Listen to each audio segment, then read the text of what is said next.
one of the major reasons of developing esophageal cancer is tobacco intake. और हमारे country में tobacco बहुत different forms में लोग लेते हैं, जैसे आपने बोला कि पान के फॉर्म में या तंबाकू जर्दा के फॉर्म में या बीड़ी सिगरेट के फॉर्म में टोबैको लेते हैं। तो ये सभी का इंटेक 8 to 10 टाइम्स रिस्क बढ़ा देता है esophageal कैंसर होने का। तो सर जो चेस्ट पेन हो रहा है या हार्ट बर्न हो रहा है या एसिडिटी फील कर रहे हैं, तो क्या वो भी कुछ साइंस या सिम्टम्स में से हो सकते हैं? डिफिकल्टी इन स्वालोइंग, मतलब खाना निगलने में प्रॉब्लम होना, और काफ़ी लोग इसको इग्नोर कर देते हैं कि एक स्लो ग्रोइंग सिम्टम है। स्टेज 1 की अगर हम बात करें तो स्टेज 1 में समवेयर अराउंड 80% के आसपास सर्वाइवल है, which is a good number. थोड़ा सा एडवांस्ड होता है जब स्टेज 2 या स्टेज 3 पे जाता है, तो survival drops down to somewhere around 60%। But वहीं अगर स्टेज 4 में हम डायग्नोज करते हैं कि 3 मेन ट्रीटमेंट मोडालिटीज़ हैं, surgery, radiation therapy and systemic therapy, जिसको आमतौर पर लोग कीमोथेरेपी बोलते हैं। बट इसमें कीमोथेरेपी के अलावा आजकल टारगेटेड थेरेपीज, इम्यूनोथेरेपीज भी आ गई हैं, they are advance form of medicine. Cost की बात करें, जैसे आपने कहा, तो अगर कॉस्ट कोई ऐसी फैमिली है जो डिप्राइव्ड है या नहीं ऑफर कर पा रहा है वो अमाउंट, तो जनरली क्या रेंज में ये कॉस्टिंग या प्राइसिंग जाती है?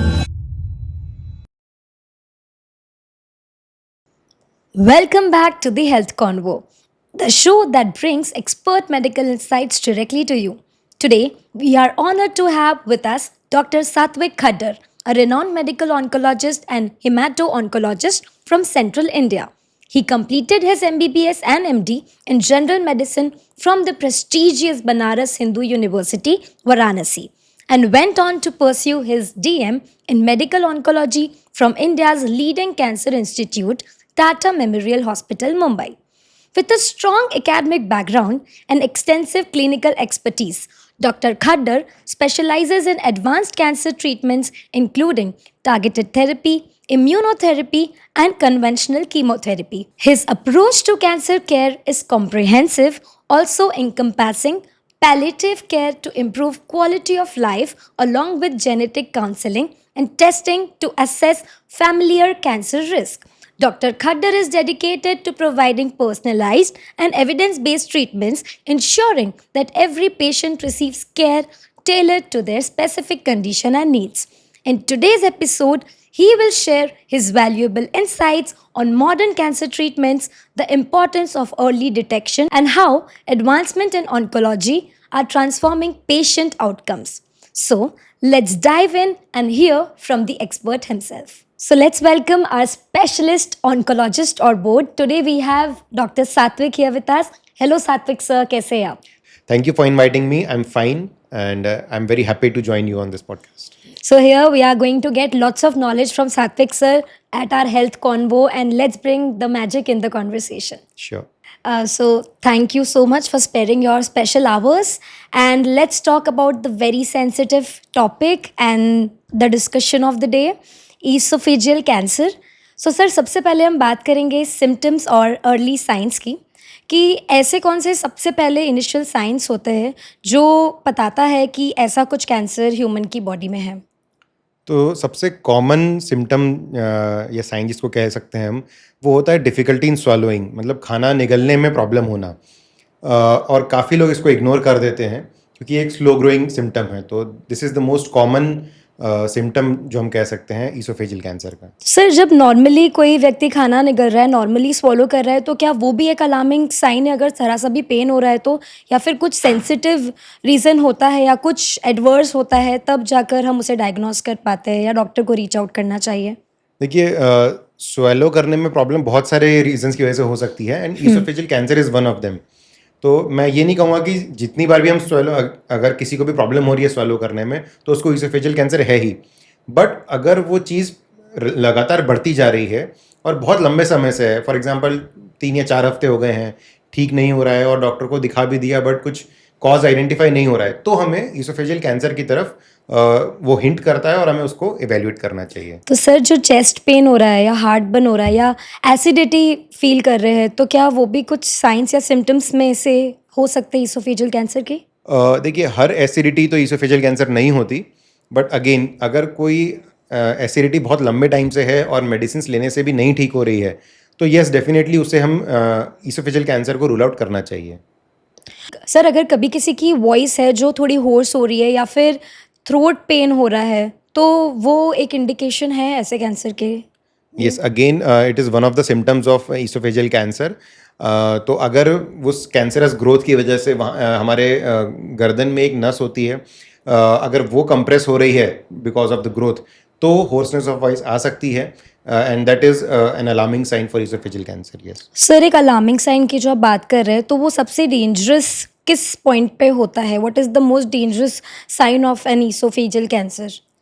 सो देखिए, जैसे मैंने कहा कि बहुत अलग अलग तरीके सिम्टम्स हो सकते हैं, बट अगर कुछ एडवांस स्टेज में अगर कैंसर पहुंच गया है तो उसके कुछ साइंस होते हैं, जैसे कि प्रोग्रेसिव वेट लॉस होना, भूख ना लगना, तो बॉडी की वीकनेस बढ़ते जाना, तो ये सब अलार्मिंग साइंस हैं कि हमारा कैंसर एडवांस स्टेज में पहुंच चुका है।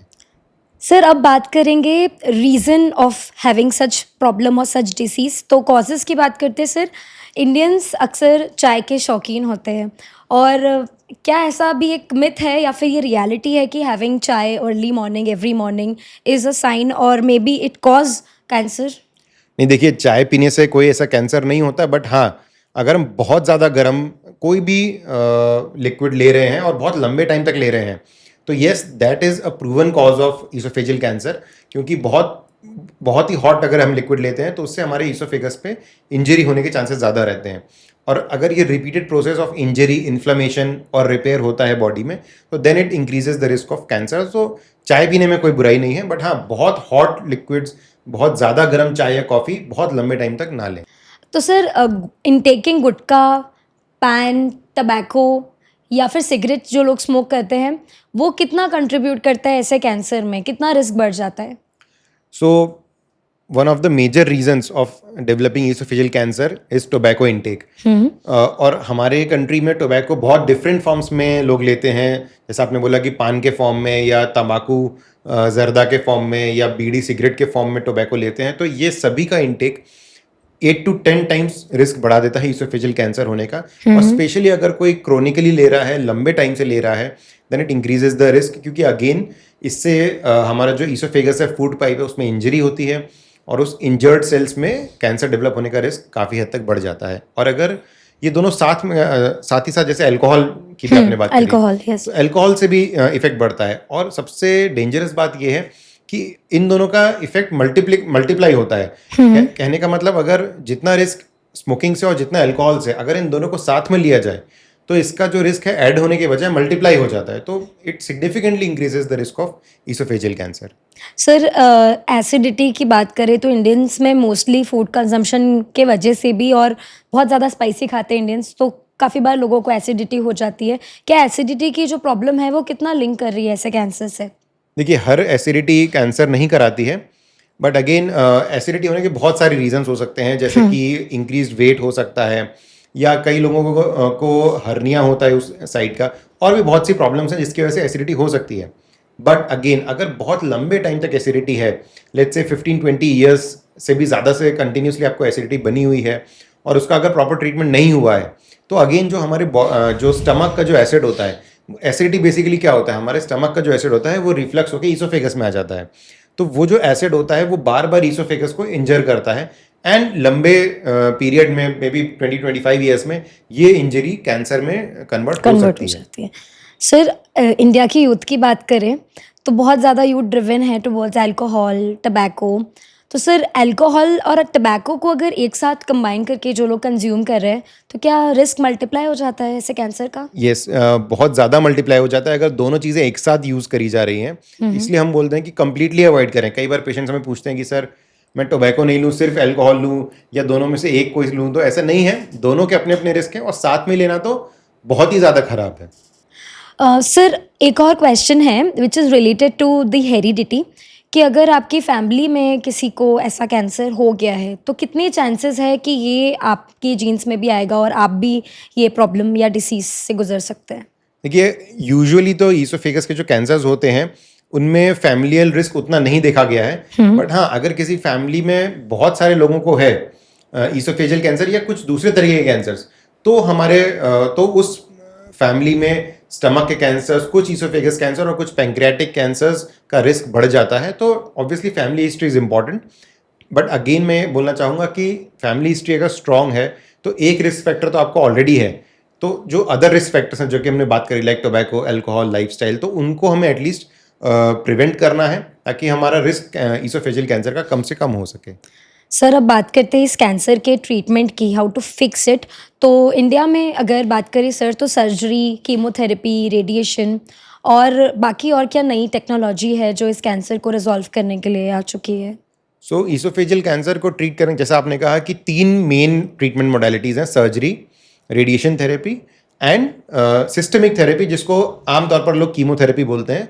बट इसमें कीमोथेरेपी के अलावा आजकल टारगेटेड थेरेपीज, इम्यूनोथेरेपीज भी आ गई हैं, they are advance form of medicine, जिसकी मदद से या तो इनके कॉम्बिनेशन से या इनके सीक्वेंस को यूज़ करके हम ईसोफेजियल कैंसर को ट्रीट करते हैं।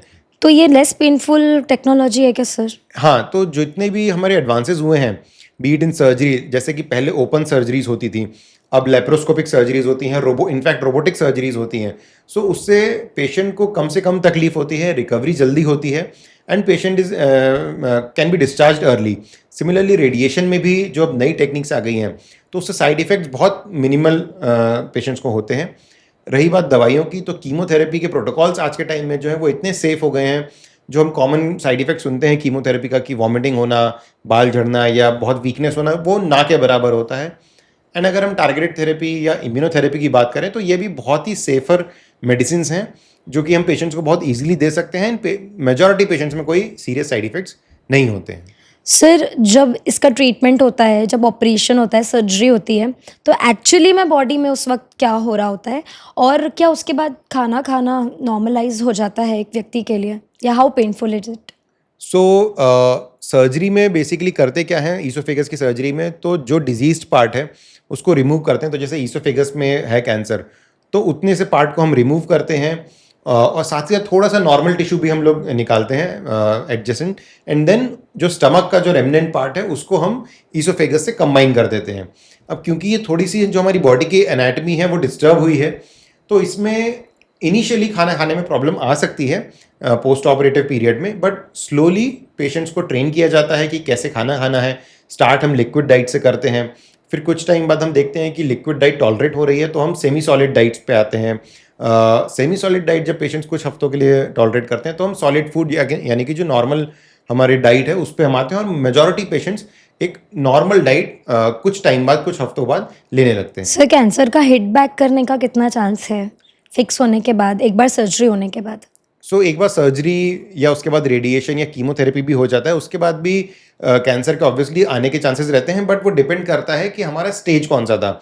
अगर अर्ली स्टेज का था तो उसके वापस आने के चांस हार्डली 10% या 20% रहते हैं, बट जैसे जैसे स्टेज बढ़ जाता है तो कैंसर के आने के रिस्क भी बढ़ते जाते हैं। इसलिए कैंसर में हम हमेशा बोलते हैं कि कंप्लीट ट्रीटमेंट बहुत ज़रूरी है। कई बार पेशेंट्स क्या करते हैं कि कीमो रेडिएशन ले लिया बट आगे की सर्जरी नहीं कराई डर की वजह से, या सर्जरी करा ली, कीमोथेरेपी या रेडिएशन नहीं लिया जस्ट कि डर की वजह से कि नहीं इससे तो नुकसान होता है, बट ऐसा नहीं है। कैंसर में अगर ट्रीटमेंट करना है तो हमें पूरा कंप्लीट करना चाहिए, तभी हम उसका मैक्सिमम बेनिफिट पेशेंट को दे पाएंगे। So beyond chemo also there is immunotherapy, targeted therapy. So how well does it helps in resolving this issue, and India में कितना स्कोप है इस चीज़ का भी बात करें तो कौन कौन एक्सेस कर सकते हैं? तो इम्यूनोथेरेपी एंड टारगेटेड थेरेपी का बहुत ही मेजर रोल है, स्पेसिफिकली हम ईसोफेजियल कैंसर की बात करें। और इनिशियली तो ये जो ड्रग्स थी हम स्टेज 4 या एडवांस्ड कैंसर्स में देते थे, बट आज के टाइम पे हम अर्ली कैंसर्स में भी इनको यूज़ कर रहे हैं एंड उनमें रिस्पॉन्सेज ज़्यादा बेटर आते हैं, ये डिजीज़ को ज़्यादा अच्छा कंट्रोल करते हैं विथ मिनिमम साइड इफ़ेक्ट्स। रही बात एक्सेस की, तो हाँ, एक कॉस्ट आज भी एक इशू है क्योंकि these are imported molecules, but last कुछ सालों से इंडियन कंपनीज के भी ये मॉलिक्यूल्स आने लगे हैं एंड उनके कॉस्ट भी कम हुआ है, तो इसकी वजह से ज़्यादा पेशेंट्स इसको एक्सेस कर पा रहे हैं आज के टाइम पे। सर ईसोफेजियल कैंसर की अगर ट्रीटमेंट की कॉस्ट की बात करें, जैसे आपने कहा, तो अगर कॉस्ट कोई ऐसी फैमिली है जो डिप्राइव्ड है या नहीं ऑफर कर पा रहा है वो अमाउंट, तो जनरली क्या रेंज में ये कॉस्टिंग या प्राइसिंग जाती है ऐसे ट्रीटमेंट्स की? एक्चुअली कॉस्ट बहुत वेरी करती है। अगेन जैसे मैंने बताया कि सर्जरी कर रहे हैं कि नहीं कर रहे हैं तो कौन सी टेक्निक से कर रहे हैं, अगेन रेडिएशन कौन सी टेक्निक से दिया जा रहा है, कीमोथेरेपी कितनी साइकिल्स लग रही हैं, क्या हम इम्यूनोथेरेपी दे रहे हैं, टारगेटेड थेरेपी दे रहे हैं, तो it's not a one line answer कि क्या कॉस्ट आती है, बट फिर भी एक मैं एवरेज अगर बोलूँ, इंदौर जैसी जगह पे अगर हम एक सिर्फ कीमोथेरेपी, रेडिएशन और सर्जरी की बात करें तो अंडर 5 lakhs इसका ट्रीटमेंट पॉसिबल है अपने सिटी में यहाँ पे। सर अगर बात करें हम स्वॉलो करने की फूड, तो आपने जैसा बताया कि इनिशियल स्टेज पे प्रॉब्लम आती है, तो if someone has been diagnosed and surgery हो चुकी है, उसके बाद अगर हम बात करें कि खाने में प्रॉब्लम आ रही है, तो मीनवाइल व्हाट ड्यूरेशन में जो व्यक्ति क्या इंटेक कर सकता है उस ड्यूरेशन में, अगर someone has been diagnosed with such disease? So treatment के बाद अगर किसी को स्वैलो करने में प्रॉब्लम आती है तो हम उनको हाई प्रोटीन डाइट एडवाइस करते हैं। अगर वो सॉलिड फूड नहीं ले पा रहे हैं तो हम प्रोटीन पाउडर्स देते हैं जिसको हम मिल्क में या पानी में मिला के पेशेंट्स को लेने के लिए बोलते हैं। इसके अलावा डाइटरी प्रोटीन्स हम इंक्रीज़ करने के लिए बोलते हैं, be in the form of shakes या फिर खिचड़ी या किसी तरह से। So basically high protein diet, high fibre diet advice करते हैं। स्लोली स्लोली जब पेशेंट्स का स्वैलो फंक्शन इंप्रूव होता जाता है तो अगेन लिक्विड से हम सेमी सॉलिड्स पे आते हैं, देन सॉलिड फूड्स में भी। So basically protein intake and high fibre intake and एक बैलेंस डाइट हम एडवाइस करते हैं पेशेंट्स को। सर जैसा आपने फूड का बताया कि प्रोटीन इंटेक बढ़ाकर वो स्ट्रॉन्ग फील कर सकते हैं, तो क्या हम इसमें कुछ वेजिटेबल्स, पल्सेस, क्या ये ऑप्शंस भी इंक्लूड कर सकते हैं? बिल्कुल, वेजिटेरियन ऑप्शंस में पल्सेस बहुत मेजर कंट्रीब्यूटिंग फैक्टर है प्रोटीन्स के लिए। देन हम मखाने एडवाइस करते हैं पेशेंट्स को, पनीर एडवाइस करते हैं। तो all these are vegetable sources of protein, like soybean is also one source. So ये सब चीज़ें एक वेजिटेरियन डाइट में हम प्रोटीन इंटेक के लिए इंक्लूड कर सकते हैं। सर अब बात करते हैं स्टेजेस की और इसको डायग्नोस कब किया जाता है, तो किस पॉइंट पे हम डॉक्टर के पास जाए या किस पॉइंट पे डॉक्टर डायग्नोस करते हैं कि पेशेंट के साथ ऐसा डिसीज़ हो गया है? So what is the right point where we should visit a doctor? So देखिए, कैंसर में एक थंब रूल है कि जो भी कोई सा भी सिम्टम आपको अगर लंबे समय से है और ट्रीटमेंट करने से भी नहीं इम्प्रूव हो रहा है, सो देन आपको डेफिनेटली डॉक्टर को कंसल्ट करना चाहिए टू रूल आउट क्या ये कैंसर है या नहीं है। मैं ये नहीं कह रहा कि वो कैंसर निकलेगा ही, बट उसके होने के चांसेस बढ़ जाते हैं। जैसे कोई भी सिम्टम, जैसे हम स्वॉलो करने की बात करी, या वेट लॉस हो रहा है, या कहीं पेन हो रहा है, एसिडिटी हो रही है, 3-4 हफ्ते से नहीं ठीक हो रहा है, so that could be a sign of oesophageal cancer. तो हमें जाना चाहिए। और जैसे आपने स्टेज की बात करी, ये इसलिए भी ज़रूरी है क्योंकि अर्ली स्टेज में अगर हम डिटेक्ट करते हैं तो उसके ट्रीटमेंट बहुत ईजी होता है, शॉर्ट ड्यूरेशन का होता है, कम खर्च में होता है, एंड उसके रिजल्ट्स बहुत अच्छे होते हैं। जैसे जैसे स्टेज इंक्रीज होता जाता है वैसे वैसे चांसेस ऑफ रिकवरी भी कम होता जाता है, ट्रीटमेंट ड्यूरेशन भी बढ़ जाता है, ट्रीटमेंट का कॉस्ट भी इंक्रीज हो जाता है। और जहां हम स्टेज 1 या स्टेज 2 की बात करें तो हम उसको कम्प्लीटली क्योर कर सकते हैं। स्टेज 3 में वो थोड़ा मुश्किल हो जाता है, और स्टेज 4 में हम डिजीज़ को सिर्फ कंट्रोल कर सकते हैं बट क्योर नहीं कर सकते। तो इट इज़ वेरी इंपॉर्टेंट कि हम कैंसर्स को अर्ली स्टेज में डिटेक्ट कर पाएँ। सर स्टेजेस की बात करें तो स्टेज 1 और स्टेज 4 में मेजर क्रूशियल डिफरेंस क्या रहता है? Why is it so sensitive if we talk about the stages, stage 1 और स्टेज 4? सो स्टेज 1 हम तब बोलते हैं जब डिजीज़ लोकलाइज्ड होती है। लोकलाइज मतलब जहाँ से ओरिजिन हो रही है वहीं पे ही है डिजीज़। तो अगर हम ईसोफेगस की बात करें तो अगर ईसोफेगस की वॉल में अगर डिजीज़ है, जो अगर वहीं पे डिजीज़ है और कहीं पे नहीं है, तो उसको स्टेज 1 बोलते हैं। स्टेज 2 में थोड़ा सा साइज इंक्रीज हो जाता है और आसपास की वॉल के बाहर आने लगती है। स्टेज 3 में क्या होता है कि वहाँ से निकल के आसपास के जो लिम्फ नोड्स होते हैं वहाँ पे अगर डिजीज़ आ गई तो उसको स्टेज 3 बोलते हैं। और स्टेज 4 तब बोलते हैं जब वहाँ से डिजीज़ बाहर निकल के बॉडी में स्प्रेड हो गई है। तो वो लंग्स में जा सकती है, लीवर में जा सकती है, वो बोन्स में जा सकती है। तो बेसिकली जैसे जैसे डिजीज़ एडवांस होती है उसका स्टेज चेंज होता रहता है। सर स्टेज 4 में क्योरेबिलिटी के चांस कितने हैं? सो अनफॉर्चुनेटली आज के टाइम पे ईसोफेगस कैंसर में हम स्टेज 4 को क्योर तो नहीं कर सकते बट कंट्रोल कर सकते हैं, और बहुत अच्छे से कंट्रोल करने के हमारे पास ऑप्शंस हैं। जैसे हमने बात करी टारगेटेड थेरेपीज़ या इम्यूनोथेरेपीज़ की मदद से हम स्टेज 4 को कंट्रोल कर सकते हैं, पेशेंट्स के सिम्टम्स को हम कंट्रोल कर सकते हैं और पेशेंट को एक better quality of life provide कर सकते हैं। सर अगर बात करें इस कैंसर के स्प्रेड होने की, तो स्टमक, लंग्स, लिवर में किस स्टेज पर आकर या किस पॉइंट पे आकर ये कैंसर फैलने लगता है, जैसे आप बता रहे हैं? तो मैंने बताया कि जैसे अगर कैंसर अगर अर्ली स्टेज में है तो वो उसी जगह पे रहता है, बट जैसे अगर मान लीजिए सिम्टम्स को इग्नोर किया गया या प्रॉपरली चेक नहीं किया तो अब कैंसर बढ़ता जाता है, फिर वो स्टेज 1 से 2 से 3 और फिर 4th स्टेज में चला जाता है, एंड वो स्टमक में या लीवर में या लंग्स में कहीं पे भी जा सकता है। तो सर इसे फिक्स कैसे करें? What stops it spreading from all these places? इधर सब प्लेसेस पे पहुंचे, उसे रोकने के लिए ऐसा क्या फैक्टर होता है? सो सबसे इम्पॉर्टेंट है अर्ली डिटेक्शन। तो अगर कोई भी सिम्टम्स है अगेन तो उसको हमें इग्नोर नहीं करना है, उसको एवेल्युएट कराना है। आप अपने फिजिशियन को, सर्जन को, कोई भी जो डॉक्टर को दिखा रहे हैं, आप उनसे बोलिए कि एक बार कैंसर के लिए टेस्ट करा लीजिए। So in this way we can detect it early. So अगर हम डिटेक्ट अर्ली करेंगे तो हम उसको ट्रीट अर्ली कर पाएंगे और स्टेज 4 में जाने से उसको रोक पाएंगे। सर, एंडोस्कोपी ही इंडिया में एक तरीका है इसे डिटेक्ट करने का, या फिर और भी देर are less or more ways in India to detect it and to treat it? So कुछ टेस्ट्स होते हैं, जैसे कि सीटी स्कैन है जिससे हमें ग्रोथ का पता चलता है और आसपास कहीं पे स्प्रेड हुआ है कि नहीं पता चलता है। पेट स्कैन है जिससे हमें फुल बॉडी स्कैन होता है, जिसमें हम देखते हैं कि डिजीज़ बॉडी में, ऑर्गन्स में कहाँ कहाँ गई है। बट कंफर्म करने के लिए, उसको विजुलाइज करने के लिए हमें एंडोस्कोपी इज़ अ मस्ट।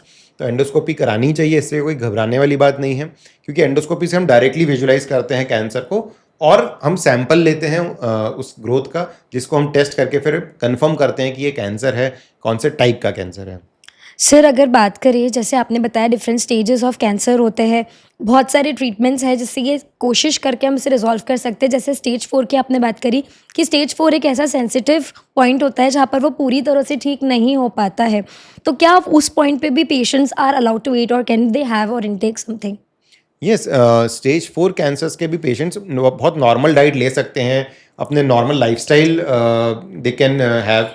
सो ऐसा कोई भी रेस्ट्रिक्शन नहीं होता है। In fact we encourage patients to have a balance diet, ज़्यादा से ज़्यादा protein intake, high fibre intake patients करें, ताकि उनकी ट्रीटमेंट से जो रिकवरी होनी है वो जल्दी से जल्दी हो। So there is no restriction as far as stage is concern. तो सर, ये कैंसर जनरली लास्ट स्टेजेस में ही क्यों डायग्नोज होता है, और ऐसा क्या प्रिकॉशनरी मेजर हो सकता है कि ये कम स्टेज में डायग्नोज हो जाए और बहुत सारी जानें बच जाए?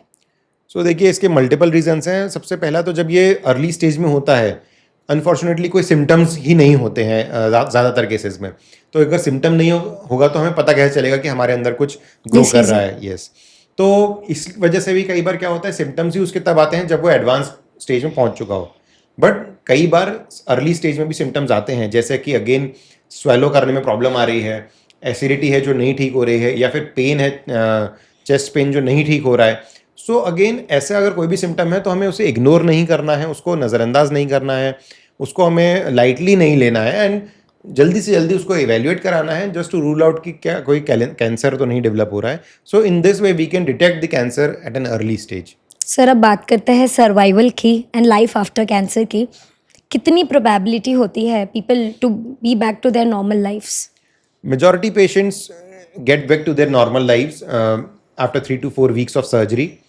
Similarly, chemo radiation खत्म होने के बाद भी after a month or so, people get back to their lives. तो कुछ टेम्प्रेरी साइड इफेक्ट्स, कुछ टेम्प्रेरी प्रॉब्लम्स आती हैं ड्यूरिंग ट्रीटमेंट, क्योंकि it's an intensive treatment. But yes, after few weeks patients can lead their life completely normally and they can have their meals normally. So इस तरह से 1 से 2 महीने हमें कभी कभी पेशेंट्स को लगते हैं, but majority patients do well. Sir, survival rate की बात करें इंडिया में एट प्रेजेंट, तो क्या है आपके according, and in next 10 years अगर हम बात करें तो क्या सर्वाइवल रेट डबल अप हो सकती है? सो स्टेज 1 की अगर हम बात करें, सो स्टेज 1 में समवेयर अराउंड 80% के आसपास सर्वाइवल है, which is a good number, क्योंकि ईसोफेजियल कैंसर के अर्ली स्टेजेस में हमें बहुत कम पेशेंट्स मिलते हैं। थोड़ा सा एडवांस्ड होता है जब स्टेज 2 या स्टेज 3 पे जाता है, तो survival drops down to somewhere around 60%। But वहीं अगर स्टेज 4 में हम डायग्नोज करते हैं तो survival drops down significantly, and जब हम सर्वाइवल की बात करते हैं तो that means long term survival, मतलब 5 years and beyond. So stage 4 में आज भी 20 to 25% पेशेंट्स ही सर्वाइव कर पा रहे हैं despite the advances in therapy. So obviously stage 4 is still a challenge as far as oesophageal cancer is concern. And sir, जैसे आपने फूड का बताया कि आफ्टर 4-5 वीक्स फूड इनटेक कर सकते हैं, वैसे अगर हम एक नॉर्मल लाइफ जीने की बात करें, बैक टू पवेलियन की बात करें, तो क्या जेनरिक केसेस में इज़ इट वेरी बेसिक कि हर कोई एक नॉर्मल लाइफ लीड कर पाता है ऐसे केसेस में? यस, ज़्यादातर पेशेंट्स एक नॉर्मल लाइफ लीड कर पाते हैं।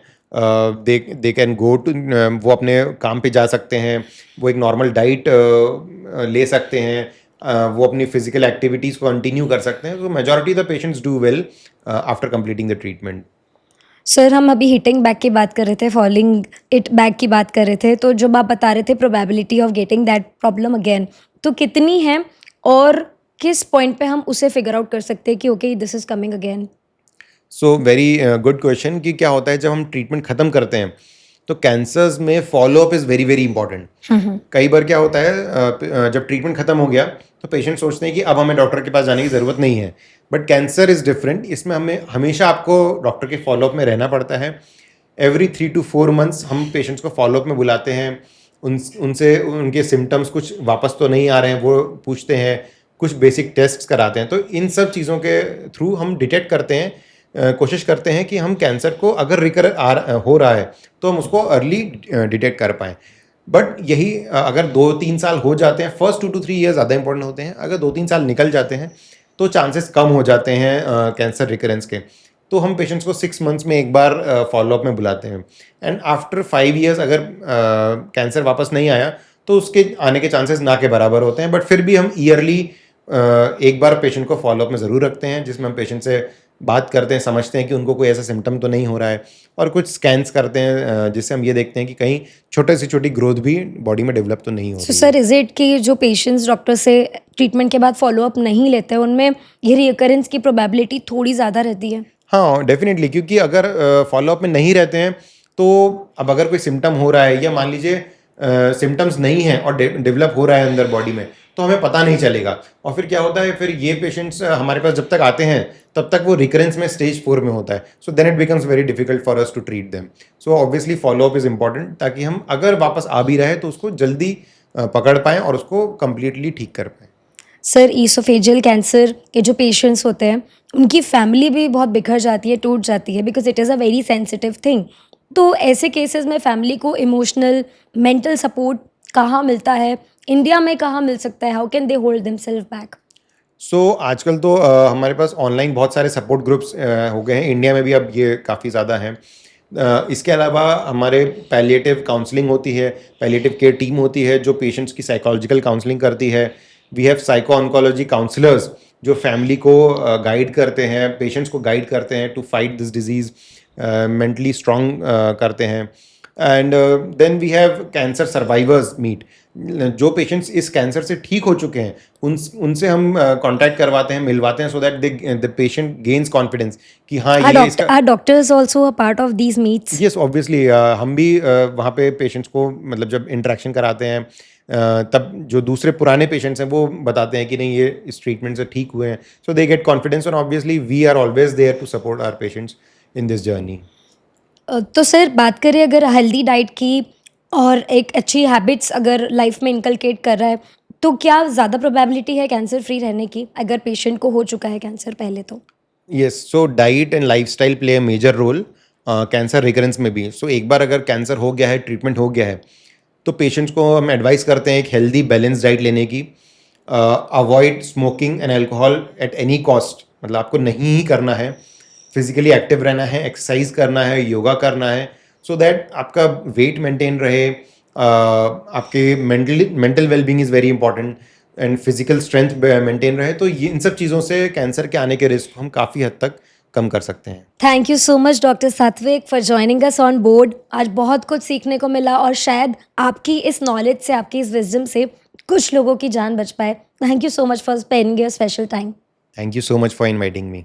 अगर आज आपको इस एपिसोड से कुछ भी सीखने को मिला और शायद किसी भी ज़िंदगी को बचाने में इतना सा भी योगदान हो पाया, तो प्लीज़ हमारे चैनल को सब्सक्राइब कीजिए एंड हमें सपोर्ट कीजिए। Thank you for watching.